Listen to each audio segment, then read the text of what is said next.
Robyn's money from her house paid family debts. You get in this space with family and you're working together and everybody's making sacrifices and it was tight. Can someone please explain this mess? Apparently, the family money, which Robyn never contributed to, was used to pay off family debt tied to the sale of her house.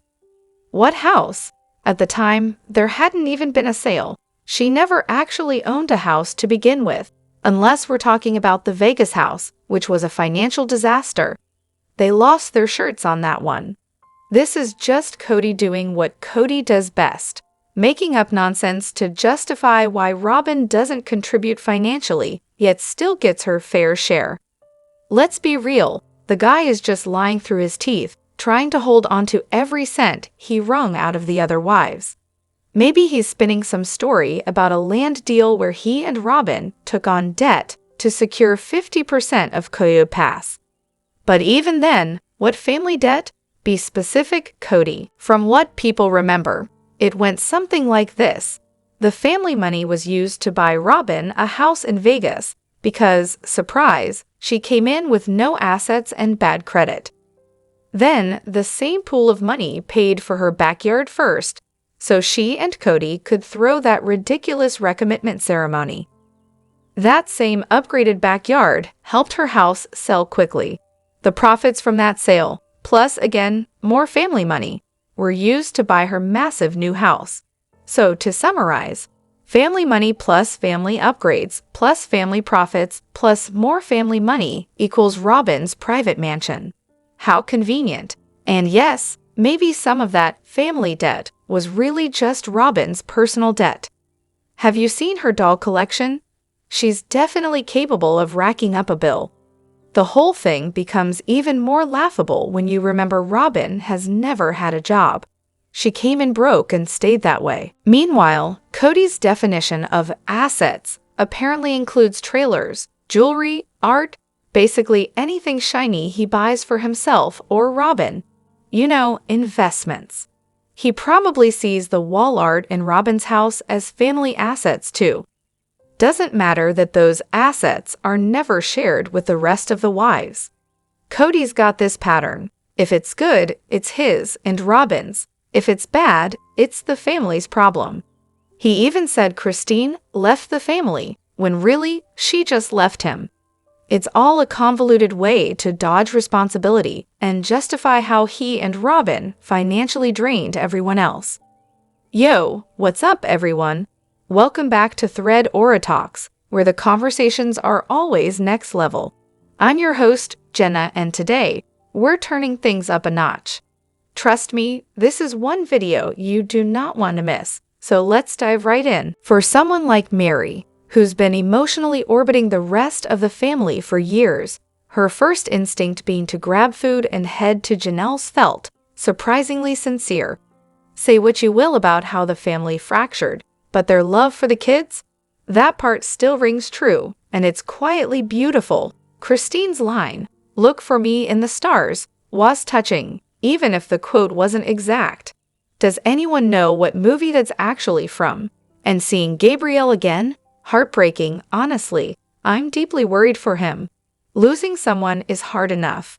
Being the one to find them, as a sibling, that's a level of grief most can't fathom. I've been praying for him in particular. Also, I'm glad someone else is rethinking Mary this season. I never clicked with her before, always found her a bit passive-aggressive, especially with the other moms. But lately, she's showing up, really showing up. Even before this episode, she's been different. More grounded, genuine even, and showing up during the tragedy. That's not something everyone does. Your take reminded me of something personal. When I lost my son suddenly over 20 years ago, I remember two things vividly. First, the crushing, bottomless grief. But second, the people, the ones who just showed up, brought food, cleaned, took my kids to school, made phone calls I couldn't bear to make. I don't remember exactly who did what, but I'll never forget the feeling. Overwhelming love and support. That mattered more than words ever could. And that's Mary in a way. She's never been great with words, but food is how she speaks. Her and her mom were always in charge of it for family gatherings. And how many times have we heard about those Rice Krispie treats? Love in the form of sugar and marshmallow. It's quiet, but it's real. So I've been reading up on a few stories, and Robyn's behavior at Garrison's funeral keeps coming up. Can anyone confirm what actually went down? Because based on what I've gathered, her actions were a lot over the top, performative, and wildly out of touch, especially considering that she and Kody had pretty much ghosted everyone for ages. Ignoring the other wives is one thing, still gross, but predictable, but ditching the kids? That's next level heartless. These weren't just family squabbles, they abandoned children who wanted their dad. And I can't even imagine how badly that must have hurt. Now, when people lose someone, it's normal to think, did I do enough to make them feel loved? But not our dynamic duo. Nope. Sitting around the campfire, deep in the throes of grief, red, narcissistic self-pity, Kody started his What If tour. And what did Robyn contribute? Something like, yeah, what if Garrison knew what he could have had? Not, what if we had done something differently? Not even a hint of accountability. Basically, it was Shane Garrison didn't appreciate what was right in front of him, as if she and Kody were the victims here. If she said anything like that at the funeral, I'm amazed she made it out without someone throwing a chair. Kody's campfire monologue was also peak Kody. He went on and on about his grief as though he'd just discovered mourning and wanted a medal for surviving it. He even said something bizarre like, I was the only one crying, I wailed, before correcting himself to say Gwen might have been crying too. Sure, Kody, everyone else was just there eating snacks. Honestly, I don't think he's capable of facing the reality of what he's done to his family. The level of narcissism is off the charts. His internal what-if list probably doesn't include, what if I didn't gift guns to my sons? Or, what if I didn't trash talk my kids on national TV? Or, what if I hadn't emotionally abandoned my biological children while putting Robyn's on a golden pedestal? No, his brain is probably more in the Mark Wahlberg fantasy zone. Like if he had been on the plane on 9 elephants, he would have stopped it. To be fair, people sometimes say dumb things when someone dies. They mean well, or they think they're being comforting, or they're just seizing the moment because grief makes people polite. I've had someone tell me my dad was probably in purgatory when he died, and I didn't even process how messed up that was until later. So I wouldn't be shocked if Robyn said something equally tone-deaf, and people were just too stunned or exhausted to react in the moment. And here's a theory. Kody might have started realizing that his obsessive COVID rules tore the family apart. Robyn couldn't risk him connecting those dots. If he started reuniting with the OG kids, that would threaten her queen bee status. So maybe she dropped her little funeral comment to stir the pot and reestablish the divide. Her insecurity couldn't handle the idea of Kody reconnecting with the family she helped push away. It might not be the whole story, but there's definitely something there. Did anyone else notice, or was it just me?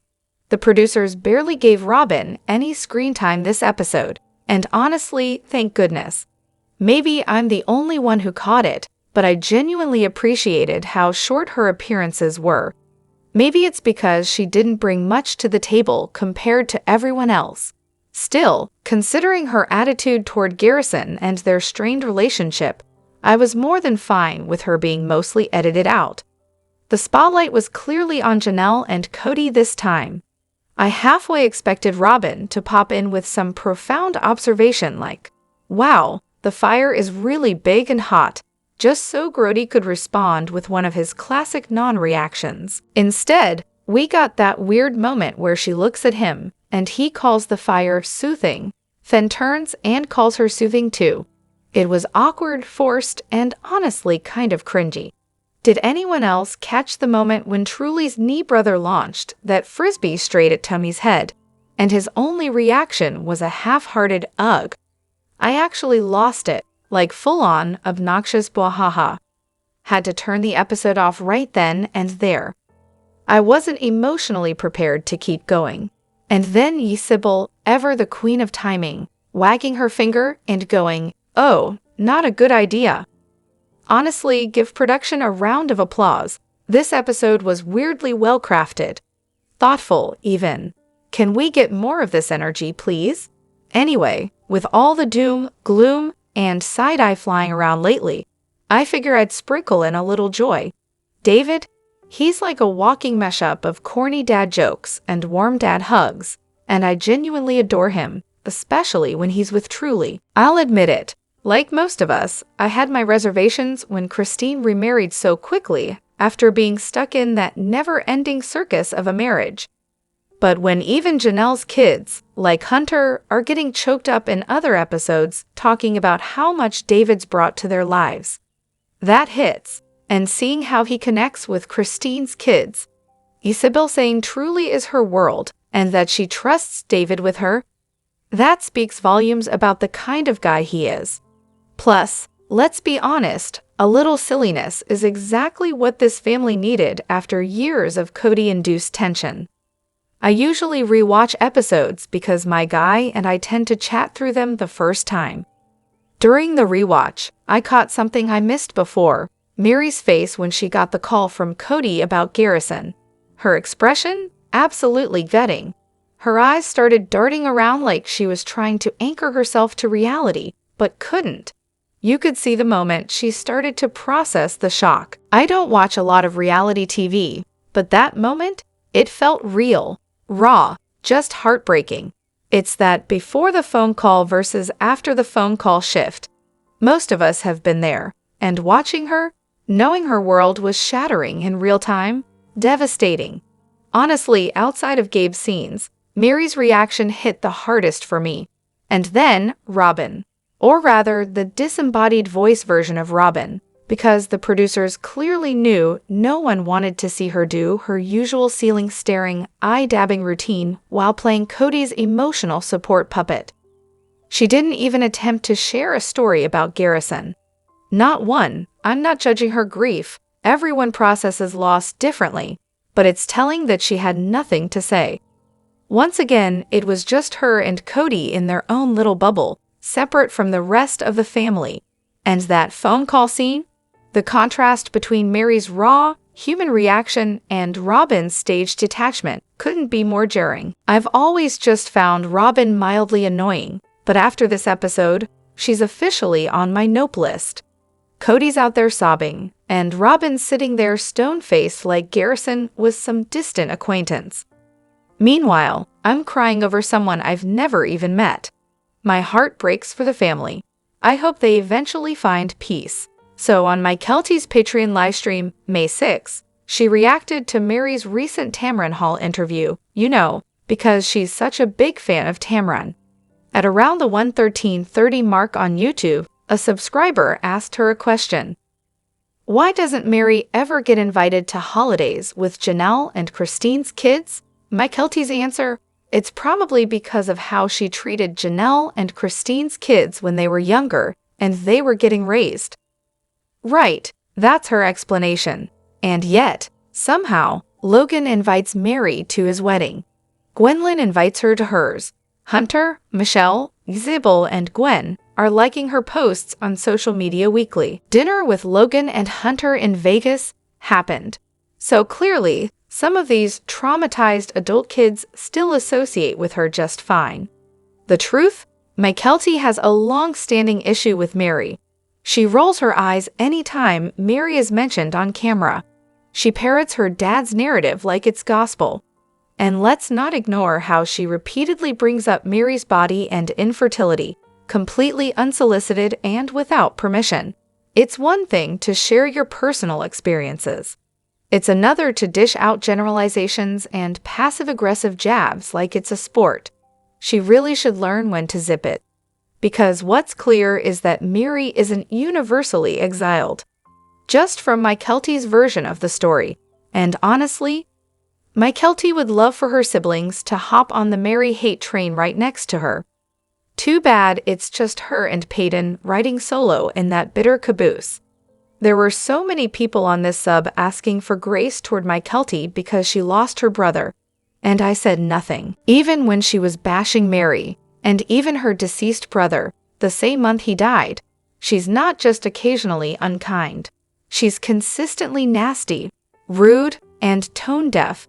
Anytime I start to feel sympathy for her, she finds a way to show she has none for anyone else. And Mary? After this week's episode, my view on her has shifted. Her response to Garrison's death was pure instinct. She immediately calls Janelle, says she's bringing food, and heads over. That's loyalty. And loyalty isn't performative. It's real. Maybe this isn't just about Mary. Maybe it's proof that polygamy just doesn't work. Some kids grew up loving Mary. Others, not so much. No one really thrives in that dynamic. And this dysfunction, it's the legacy. I finally watched this week's episode, and wow, it was beautifully done. The storyline, the raw, unscripted reactions, especially the moments between Janelle and Kody, were powerful. Watching this family's journey unfold over the years has felt like a privilege, and now to see them share such a heartbreaking moment, it's incredibly brave. When I heard they'd be addressing Garrison's death on the show, I'll admit, I was skeptical, maybe even a little anxious for them. But it's clear they approached it with care, especially in the context of mental health awareness. Christine, Mary, Janelle, their children, they all deserved better. Garrison deserved so much more. As an empath, this show is hard to watch. The Browns remind me so much of my own family. It's almost nostalgic to think back to those early seasons, full of dysfunction, emotion, and mistakes that made for interesting commentary. But let's be real, for 15 years, they've opened their lives to the world. The good, the bad, and everything in between. That takes a level of vulnerability most of us can't imagine. They didn't just try to build a plural family based on their chosen faith. They decided to televise it, invite scrutiny, and let anthropologists, critics, and millions of viewers into their homes. That choice, it speaks volumes. And yes, key word, chose. The adults chose this life. They chose the show. They chose to put their children, first young, now grown, under a spotlight that doesn't go dark. And now those adult kids, like Peyton, can't even make a cameo without being dissected by the internet. This isn't a bash fest. I'm not here to tear anyone down. I sincerely hope they all, yes, even Kody, find healing and reconciliation one day. But we do need to acknowledge, the kids didn't sign up for this. The adults did. Rest in peace, sweet Garrison. No shade to anyone in the church, but it honestly feels a bit unfair to turn away people who want to join. I was actually surprised Garrison made it in, considering he was still fairly involved with the family and the show. From what I gather, it likely came down to location and the leadership. Maddie tried to join in Utah, where things tend to be stricter and more by the book. Reportedly, she was asked to formally disavow her family's polygamous background, which she understandably didn't feel comfortable doing. She loved her parents and didn't want to throw them under the bus just to get baptized. Garrison, on the other hand, was in Arizona, still conservative, sure, but maybe his local bishop was more flexible. It's possible he made a clearer break from polygamy during his interviews with church leadership. Let's not forget, by that point he had stepped back from the family show more than Maddie had when she tried. That might have helped his case. Also, let's be real, the LDS Church has historically prioritized men in certain ways, which could have played a role too. And then there's the publicity factor. Maddie's attempt was televised, which likely got the attention of church higher-ups. Once that happens, the local leaders' hands are tied, because corporate-style oversight kicks in. Garrison's process? Totally under the radar. No cameras, no public storyline. That kind of low-profile approach lets local leaders call the shots without anyone from HQ stepping in. So yeah, different timing, different leadership, different standards, and maybe a bit of luck. All right, now I want to hear from you. Sound off in the comments and let me know where you stand. Agree, disagree, or something in between? And if you're enjoying the vibe, hit that like button, subscribe, and ring the bell so you're always in the loop.